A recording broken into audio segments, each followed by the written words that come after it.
सोना आज कहीं घूमने चलें? वैसे भी आज मेरी छुट्टी है। ठीक है चलते हैं घूमने, लेकिन आपको मेरे एक सवाल का जवाब देना पड़ेगा। सवाल? ठीक है, पूछो क्या है आपका सवाल। आप इस दुनिया में सबसे ज्यादा प्यार किससे करते हो? सबसे ज्यादा प्यार? 1 मिनट। हाँ माँ। बेटा तेरी छुट्टी है, मुझे कहीं घुमा लाना। मेरे पास टाइम नहीं है, मैंने कहा छुट्टी आपको घुमाने के लिए है, और वैसे भी इस बुढ़ापे में कहाँ जाओगे आप, जब देखो फोन करके परेशान करते रहते हो। रखो फोन। हाँ तो सोना चले घूमने? मुझे कहीं नहीं जाना आपके साथ घूमने, मुझे और भी काम है, जाओ यहाँ से। अरे क्या हुआ आपको, इतना क्यों चिल्ला रहे हो मुझ पे?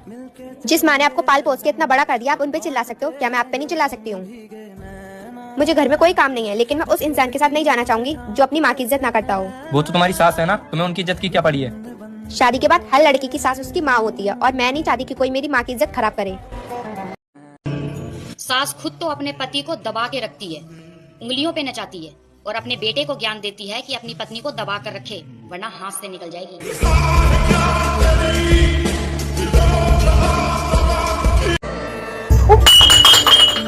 क्या हुआ? सॉरी मम्मी जी, वो हाथ से कप फिसल के टूट गया। कोई बात नहीं बेटा, तुझे कहीं लगी तो नहीं ना? नहीं मम्मी जी, नहीं लगी। आराम से काम किया कर। आज कैसी रोटी थी टिफिन में? पूरी रोटी जली हुई थी। इतनी प्रॉब्लम है तो खुद ही बना लेता, तू तो जली हुई रोटी भी नहीं बना सकता है। मम्मी जी अभी मुझे खाना बनाते नहीं आता, पर मैं धीरे धीरे खाना बनाना सीख लूंगी। बेटा मैं भी एक बेटी की माँ हूँ, मुझे पता है मेरी बेटी भी अभी परफेक्ट नहीं हुई खाना बनाने में, तो मैं तुझसे कैसे उम्मीद कर सकती हूँ? अगर सास बहू में ऐसा ही प्यार हो तो वो घर किसी जन्नत से कम नहीं होता। तुम्हारे पास सबसे अच्छी साड़ी है, वो मेरी बेटी को दे दो, इसे इसकी फ्रेंड की शादी में पहन के जाना है। ठीक है, देख लीजिए दीदी आप। छी, गरीबों वाली साड़ियाँ।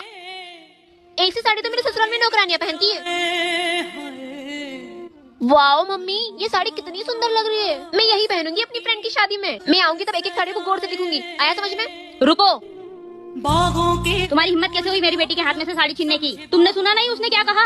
अरे माँ जी, जिस घर की नौकरानी ऐसी साड़ियाँ पहनती हो, उस घर की बहू की इज्जत कम नहीं हो जाएगी अगर उसने ये साड़ी पहनी तो? तुम्हारे अब चुप रहना ही सही लगता है, क्योंकि कोई समझने वाला है नहीं, और जो समझता है वो हर बात का गलत मतलब निकालता है। ससुराल एक ऐसी अदालत है जहाँ जज, वकील, गवाह सब घर के लोग हैं, बस मुजरिम बहू है।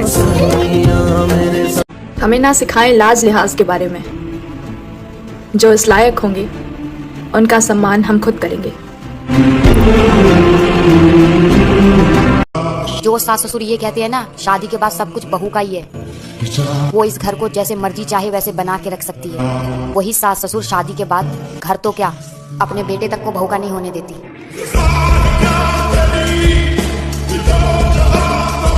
अब चुप रहना ही सही लगता है, क्योंकि कोई समझने वाला है नहीं, और जो समझता है वो हर बात का गलत मतलब निकालता है।